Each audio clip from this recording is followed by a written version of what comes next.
Rich, I know you work with a lot of graduate students. What kind of advice do you give them? Well, the first bit of advice I give is publish, publish, publish.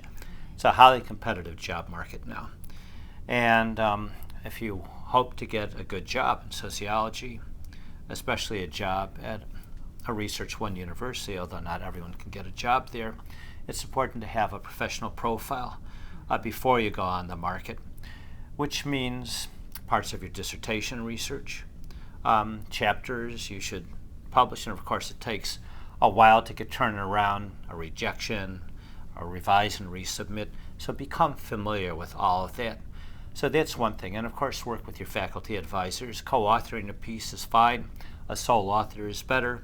If you're fortunate enough to publish in the AJS or the ASR, that's slam dunk pretty much, I think. So that's the first thing. The second thing is become professionally visible. Go to conferences, go to professional meetings, go to the ASA meetings, go to your regional meetings, and give papers, so become known. Affiliate with the section of the American Sociological Association that is in your area, and maybe win a prize for the student paper. But the basic idea is become visible before you go on the job market. What about you, Debbie? What advice do you give?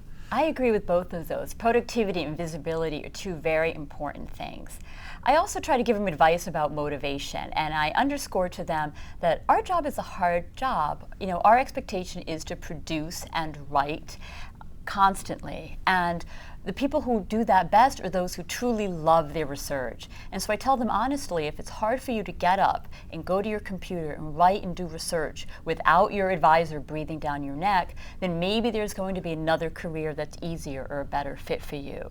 But I don't have to give that advice to many students. Most of them truly are impassioned by the kind of research they do. So for them, I often try to give really practical advice. One point that no one likes to hear is that you need to be highly organized. And I think there's a stereotype that academics walk around with a big ball of confusion around them and they sit in a messy office. And some people can do that, but to really be productive and meet deadlines, you need to have some kind of organizational scheme, right down to organizing your files in a certain way, or file naming systems, having a written out work schedule, really kind of treat your job like a job with real self-imposed deadlines to help achieve that goal of productivity that you set forth earlier in our talk conversation. And I think one last point is to always play from a position of strength. And I often see grad students compare themselves with their classmates, and often they feel bad about themselves. And I tell them that whatever you're good at, use that as your calling card. If you're a great data analyst or a great analytic thinker, you should choose questions that allow that talent to shine. Likewise, if you're someone who loves to teach, maybe target yourself toward teaching colleges, but know what you're good at.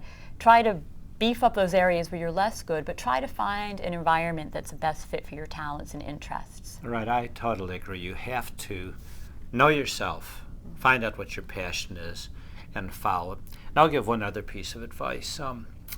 Become comfortable with public speaking, because you're going to be doing a lot of it. So if you have an opportunity to be a teaching assistant, do that.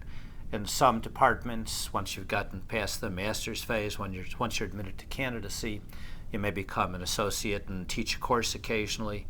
Become confident and learn what works for you. Not everybody can speak extemporaneously or without notes. So if that's your comfort level, but learn how to do it properly.